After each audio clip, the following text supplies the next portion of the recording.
This guy's a U.S. citizen and was almost charged with smuggling. Well, he signed it. Now they're not going to need to go through the legal process of getting you to see an immigration judge. They can just deport you on the spot.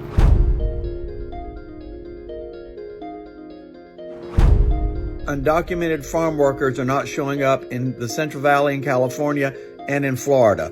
Be prepared for vegetable and fruit prices to skyrocket. How can you look them in the eye and tell them that you love them when you voted for the motherfucker who just, with the stroke of a pen and a memorandum in the last 48 hours, has completely invalidated their immigration status?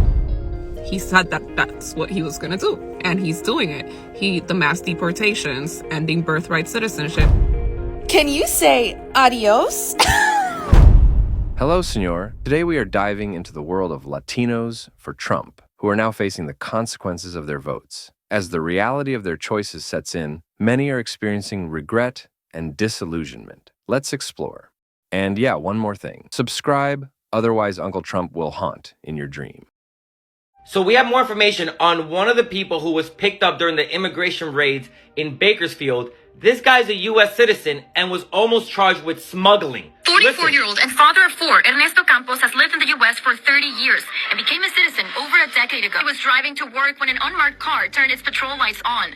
Campos says he stopped, turned off his car, and gave agents his driver license. But when he wouldn't give them his car keys, they slashed his tires. Campos tells his co-worker, Isaías Alejandro, to roll down the window a little, which he does. You're gonna have to break your window, do you understand?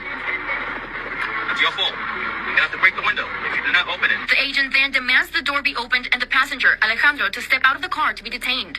He's on the process of immigration. You have a lawyer and Then Campos was detained. You're under arrest for alien smuggling. Actual federal felony. Look, I'm gonna tell you, if you resist, we will have a fight. Is that what you want? Campos tries to explain Alejandro has an ongoing immigration case. The agents really did slash his tires because he refused to give the keys. Ernesto Campos, a U.S. citizen, was held for 4 hours until they were able to prove his citizenship. Again, to anyone who's still thinking, well, I'm a U.S. citizen, I'm going to be okay. No, you're not. They're racially profiling people. They do not care if you're a U.S. citizen or not. All they care about is going after people who look Latino.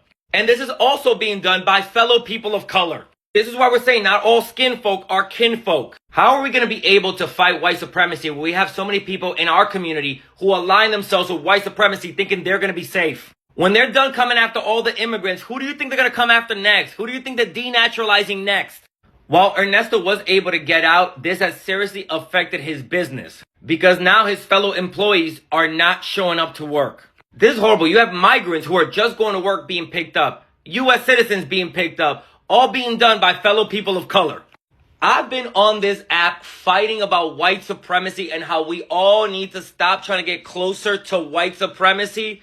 And people thought I was crazy. And now look how white supremacy has gotten us to turn on each other. And look what's happening to our community. And unless we learn to step away from white supremacy, we're only going to keep hurting each other until there's none of us left. I just saw a TikTok about a woman that was crying. She was a Latina for Trump, and she's like, crying because of, his policies that are going into place now. And one of the comments said, "Can you say adios?"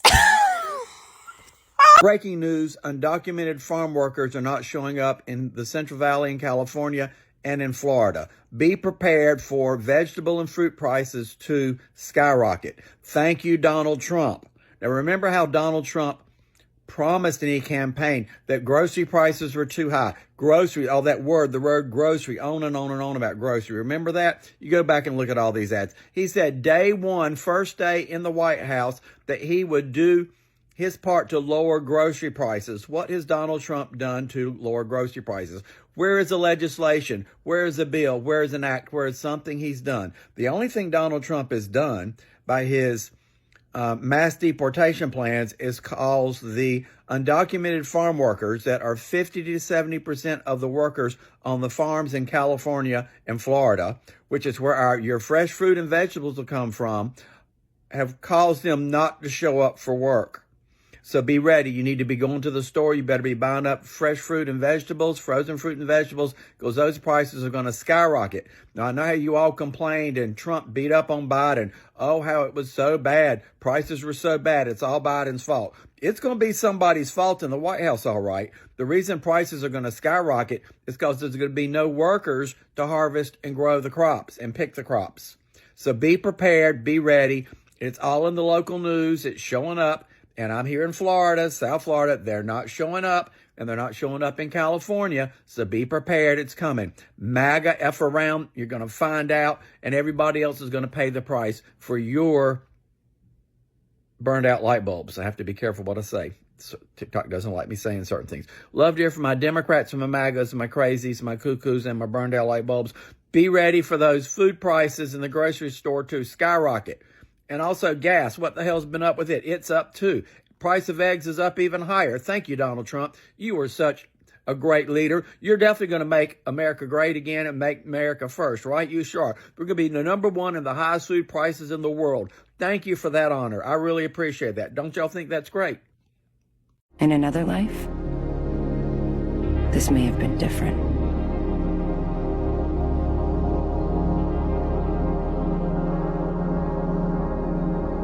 All of the Latinos that voted for Trump because, I don't know, the price of eggs, and now they are confused and appalled by all of the decisions that he is making. We told you. So I feel so bad about everything he's doing, but I'm not surprised. I'm just sitting here like, he said that that's what he was going to do, and he's doing it.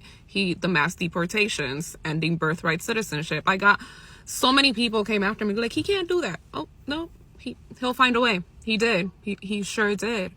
And now you have people scared, shitless. We told you so. We fucked around. Now we're finding out if it isn't the consequences to your actions. And this is exactly what happens when people vote against their own interests, regardless of how much you've been convinced or you've convinced yourself that you are not part of. You're not. If you are Latino, you're Latino, regardless of where you go, what you do, how much money you make, how whitewashed you are, how white adjacent you are. If you're Latino, you're Latino, and the consequences of your actions are gonna align with what you are. That's exactly what it is. And I just, seeing it play out in real time when like the people that knew is kind of crazy. Seeing Elon Musk salute on national television, I just, we told you so. We told you so. And he has not talked not once about the price of eggs or bringing down anything or the economy or whatnot. He's cutting ties with everyone. He's firing everyone. He's tweeting. He's mass deporting. He's doing everything but he told you he would do to help you. So good luck to all of us, but especially to the people that voted for him. I hope that your pillow is never cold. Never. The gardeners have planted white roses when I specifically asked for red. We could always paint the roses red. What an odd thing to say. Well, he signed it. Donald Trump signed it. Now they're not going to need to go through the legal process of getting you to see an immigration judge. They can just deport you on the spot. So if you've been here for 2, 3, 4, 5, 10 years, you don't have a criminal record, they can still deport you. You're in the process, or heck, you even have already residency and or citizenship. If you get caught and you don't have documents, you're screwed. We told you, baby. We told you. So, if you are a person with brown skin, you have a thick accent, you look Latino, you look like an immigrant, you don't look like them, and they stop you, and you don't happen to have your documents with you to prove that you're here legally, we told you. So now you get to live your life having to be extra careful every single day. Probably scared that one of these days you'll forget your documents. FAFO. Fuck around and find out. We told you. It's not about whether or not you're a criminal. If you are an immigrant, if you are Latino, Latina, okay, if you are not from this country or your family were not from this country, you don't belong to them. It's not just some, they want to get rid of everybody. They're going to start little by little, but they're going to do it all. Even you. We told you. We told you. And the innocent people who didn't want this now have to pay for it. However, keep in mind, you asked for this. You asked for this. This question is for Cuban Americans and Cuban Americans only. I'm going to say it with my whole fucking chest. I'm going to say it in English because I know you understand me. Because you're a U.S. citizen who just voted for this piece of shit human trash can in the White House right now.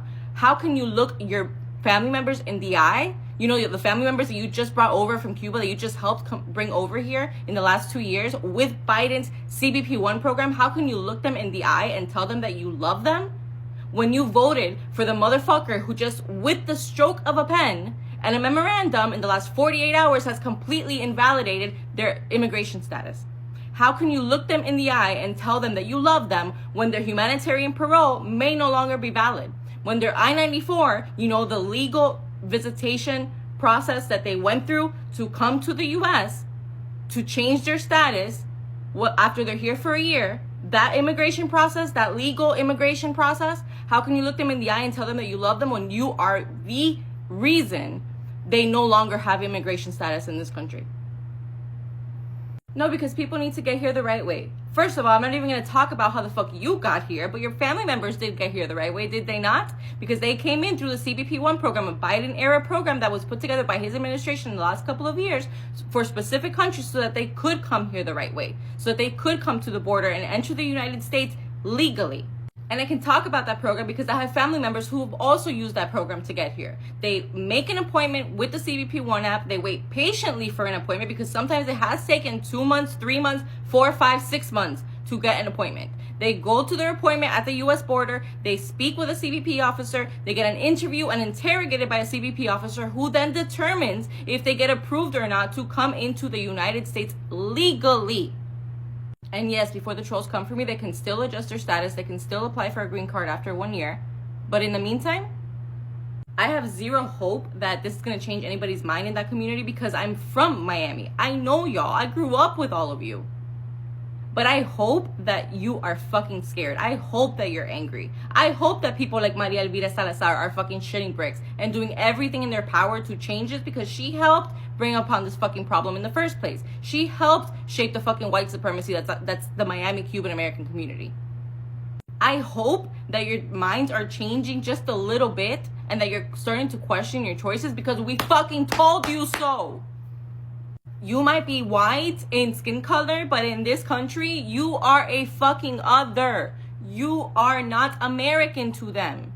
You are just as much of an immigrant and just as much of a problem for them as anybody else. I hope to God that everything that's happening right now opens up your eyes because your family members, just like my family members who just got here, who likely had a worse time in Cuba than you did before coming here, which is why they're here in the first place. Those family members deserve to be here and do not deserve everything that's happening to them right now because of people like you who think they're better than everybody else, deciding that you want to close the door behind you after this country has given you all of the fucking benefits it's giving you that it doesn't give a single other nationality. I hope to God everything that's happening right now opens up your fucking eyes. My heart is aching over this, literally aching, just like a lot of people's are. But we're not surprised. Maybe, the only silver lining is that maybe, just maybe, this needed to happen. A shakeup in the community needed to happen in order for y'all to realize, finally fucking realize that they don't give a fuck about you. Mi gente, ya es hora. Ya es hora que se espabilen. Thanks for tuning in. We've delved into the world of Latinos for Trump, also known as MAGA supporters, and how they're grappling with the consequences of their votes. It's been a revealing journey, highlighting the impact of their decisions and the resulting regret and disillusionment. If you found this episode insightful, don't forget to like, share, and subscribe for more content that explores the real stories behind today's most pressing issues. Stay tuned for our next episode, and until then, keep questioning and discovering. See you next time.